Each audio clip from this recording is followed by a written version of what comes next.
Folks, what is up? It's producer Steve here with two goalies, one mic. Where the Buffalo roam, episode 2. We're going to talk picks. We're going to talk prospects. We're going to talk players that will make the Sabres step to that next level. Last week we talked about the Rochester Americans since they were on a COVID break. They have since come back from that COVID break 11 days later. Their first outing since then, Wednesday, December 8th, they face off again against the Utica Comets.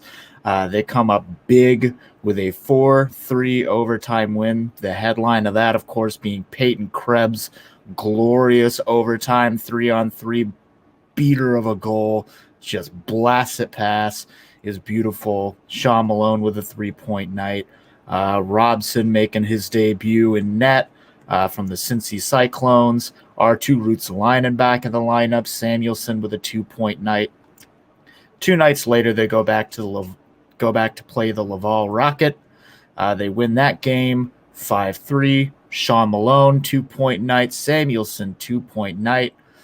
They're just on a heater right now. Missing 11 days did not make them miss a beat whatsoever. We got some players getting their first goals. Brandon Bureau and Mitch Elliott got their first goals of the season. Matt Robeson, 2 consecutive wins, back-to-back starts. So they don't really need Aaron Dell because they've got people that can fill the pipes and stop the puck, which is pretty good. But this week's episode, I kind of want to focus on some of the college prospects. All the teams that have a prospect on them in the NCAA Men's League. They are off for the holidays, so this seemed like a pretty good time to catch up and see where we're at. You know, obviously we've got 2 teams represented in the Big Ten, Michigan and Minnesota. Michigan, of course, being home to Owen Power and Erik Portillo. Michigan, of course, is leading the Big Ten with a 14-6 record in 20 games, 23 points on the season. 13 of those wins were in regulation. Only 1 had to get taken to overtime. 4 of the 6 losses were regulation, 2 in overtime. Right behind them, of course, is Minnesota, which is home to our good friends Ryan Johnson and Aaron Huglen, friend of the program. They are right behind them in the standings with a 10-8 record in 18 games, 9 regulation wins, 7 regulation losses, a pair in overtime on each side. The other leagues that are represented for our Sabres prospects is, of course, Hockey East, Northeastern. I don't need to tell you who the big story out there is. Devin Levi, just standing on his head this season, going absolutely berserk, has them 3rd in the standings in Hockey East with a 13-4-1 record in 18 games, not too far behind Massachusetts and Mass Lowell, who of course are 2-1 respectively in that division. But then finally, a player that gets a little bit overlooked when the headline is so very clearly about the Big Ten and about Devon Levi with Northeastern. Matteo Constantini is a center prospect playing for NCHC's North Dakota, who command their particular division with a 13-6 record, leading their division over Western Michigan, who comes up behind them at 13-5 in 18 games. So that division is very heavily contested, but North Dakota remains on top. But let's start going through. Let's see what these kids are up to. This weekend, our boys in Michigan faced up against Ohio State. The Friday night game, Michigan wins 5-2. Last night, of course, the ice was all kinds of choppy on their second game of the road trip, and they lose that one 6-1. But the big story out there is, of course, Owen Power. Owen Power picked first overall in this past season's draft, number 1 pick. Yet another welcome addition to the blue line in Buffalo. In this season alone, 18 games, 23 points, 3 goals, 20 assists, 32 shots. Just for context, in the 26 games he played in his freshman season, he only had 16 points in 26 games, 3 goals, 13 assists. So if he gets one more goal, he's got a career high there and down there in Michigan. There's just so many good things to like about Owen Power's game. The way that he can cycle the puck, the way that he can thread the needle. Clearly, his path, he can find who needs the puck to help them finish the job. But his size, his hockey IQ, his skating, just everything about the kid is just NHL ready. And given the fact that he's a sophomore, if Michigan does take the Big Ten, I can't see any reason why we wouldn't see Owen Power in the NHL next year. Because if you can win the championship down there, there's really nothing else you need to prove at the college level. So Owen Power is doing nothing short of standing on his head, just outplaying most of his competition. And it's pretty clear with a roster as stacked as theirs, with as many first-round picks as they have, him along with many others, Matty Beniers and plenty more. It's hard to see that team doing anything short of taking it all. Of course, the starting goaltender for Michigan is our boy Erik Portillo, another friend of the program. In case you missed it, Owen Power and Erik Portillo have both been on Two Goalies, One Mic. So I would strongly recommend you search through the YouTube channel, find those episodes, watch those interviews. Great kids, great hockey minds, great talents, and just all around good people. But Erik Portillo here, he's having a great year. 19 games played, a 9.16 save percentage, 14-5 record, 1 shutout, 2.35 goals against average. He's made 479 saves this year alone. The boy's big, he's poised, he's confident, he knows where he needs to be. He knows how to cut off the shot. He knows what he's doing. And as another sophomore, again, if Michigan takes it all this year, I don't see any reason why we can't see Erik Portillo at the very least in Rochester next season. I think that they would want to give him with goalies. It's a little bit different. You don't want to just thrust them directly into it, because they'll be going from taking shots from kids in their age bracket to taking offense from full-grown men. And I think they do need a little bit of like a season or at least half a season to get acclimated to playing against a whole different caliber of player, different pace, different speed, different size. So I do hope to see Erik Portillo in Western New York after this season's over, because I think we can expect really great things out of him.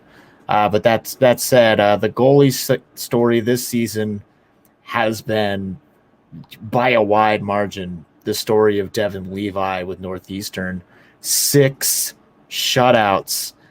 Oh my God, this kid's insane. He's got, what is it, like a 9.51 save percentage, something to that effect. This kid is insane. It's absurd how good this kid is. Yeah. What are we looking at? We are looking at, my goodness, I think he's had pretty much every single start this year. Yeah. What's that? 18 starts, 13 wins, 4 losses, 1 tie, a 1.33 save, goals against average, and a 9.55 save percentage. He doesn't quite have the same size as Erik Portillo, who's a big boy. He actually has a couple inches on UPL himself. So of our goalie trio, Erik is the biggest boy. Devin Levi, he's not a small guy. He is 6 foot tall.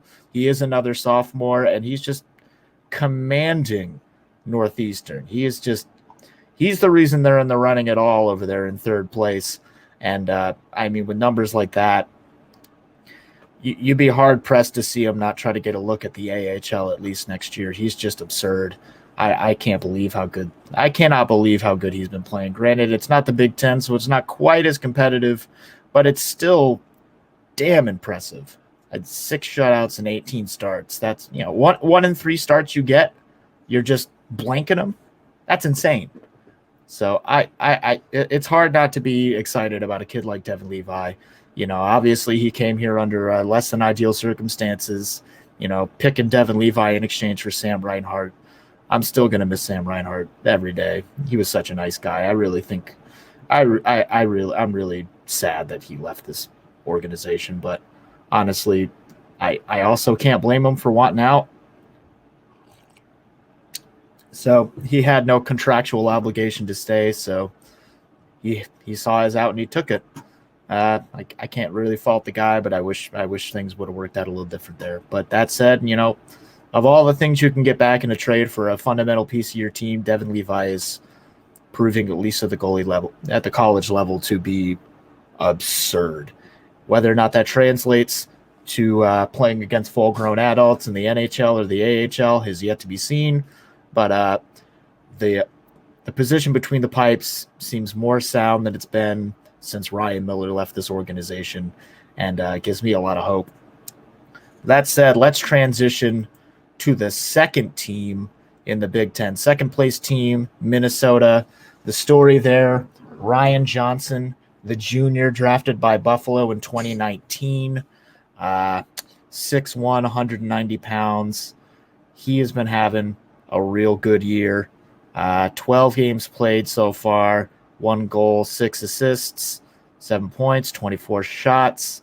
He doesn't take a lot of penalties, +5, plus minus.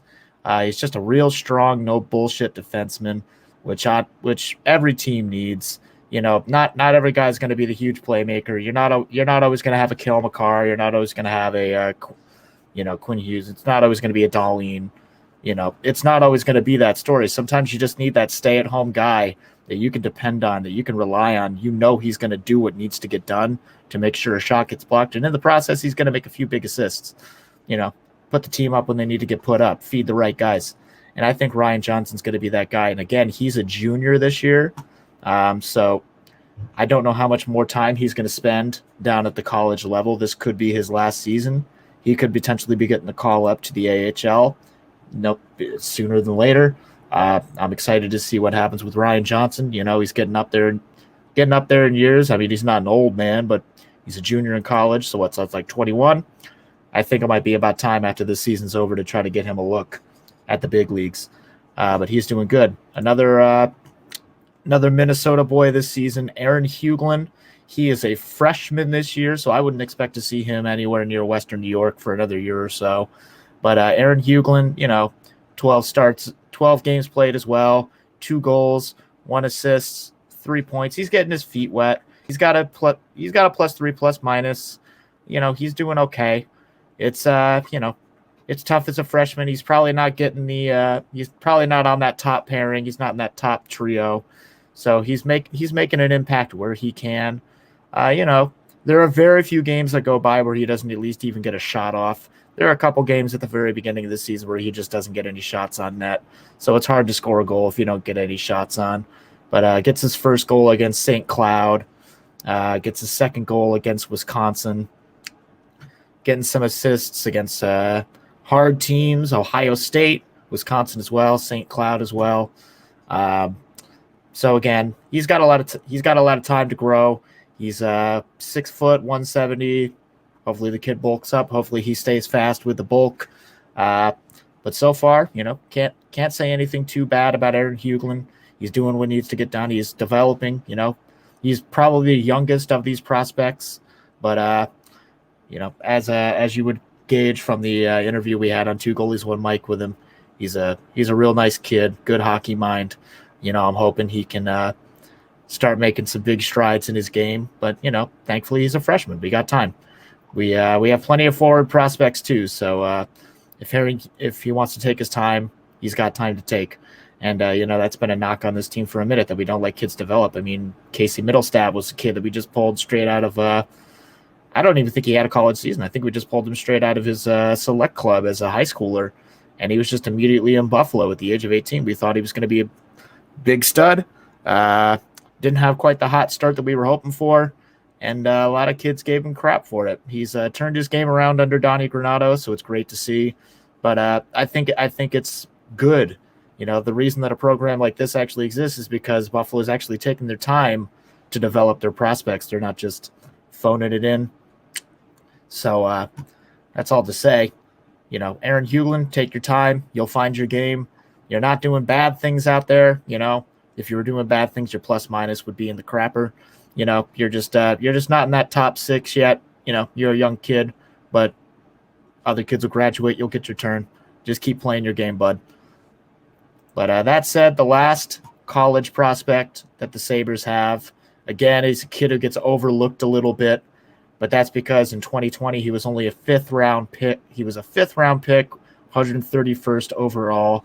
Matteo Constantini, left-handed center, 19 years old, St. Catherine's boy, 6 feet tall, 173 pounds. Again, not a huge kid, not a small kid either.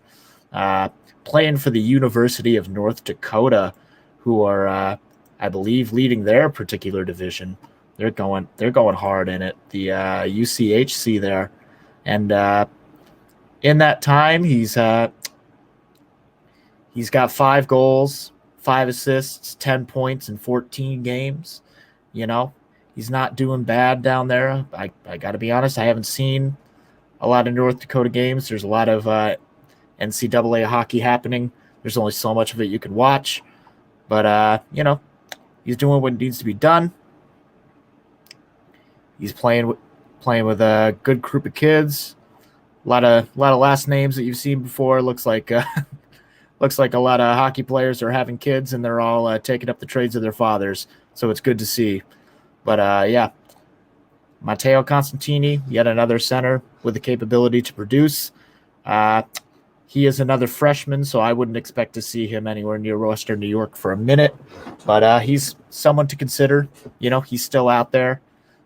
So 2 young guys in Constantini and Heuglin still making their contributions to their team. We might see them really start to surge once they get those looks into the higher pairings of their forward groups as kids move on to bigger and better things. But that said, Owen Power, Erik Portillo, Ryan Johnson, hopefully Devin Levi too. If they have big seasons at the college level this year, I think they're of that age that after this year's over, we could start to hear some rumblings that perhaps they'll be joining the fold, at the very least in Rochester, ideally making an impact.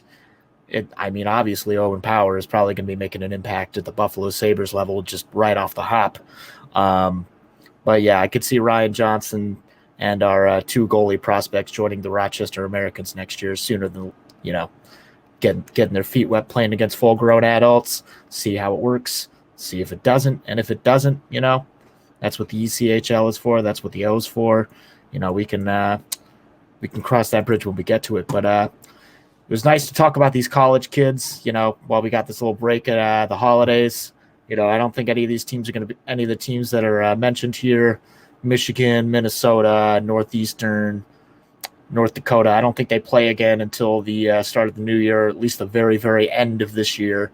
So, all these teams are in good standing. All these teams are winning teams. Nobody's, circling the drain of the bottom of the division.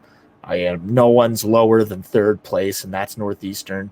But that Eastern division is rough. Those Massachusetts teams, they are hard. They are hard to play against. I grew up in upstate New York, north of Albany, so I watched a lot of those teams come through, playing teams like RPI, playing Union. Went to a lot of those games, the old man. But yeah, these college kids are looking good. A lot of them are on the older side. They could start making their looks towards the big leagues. We'll just have to wait and see. But this has been episode 2 of Where the Buffalo Roam. I'm producer Steve. Thank you very much for watching. I'm going to try to get one more episode in before I take a little break for the holiday, go home and see my family, get far away from my fun little webcam and my microphone. So again, in the comments, if there's somebody you want me to focus on next weekend when I do my next installment, please let me know who you want me to focus some energy and attention on.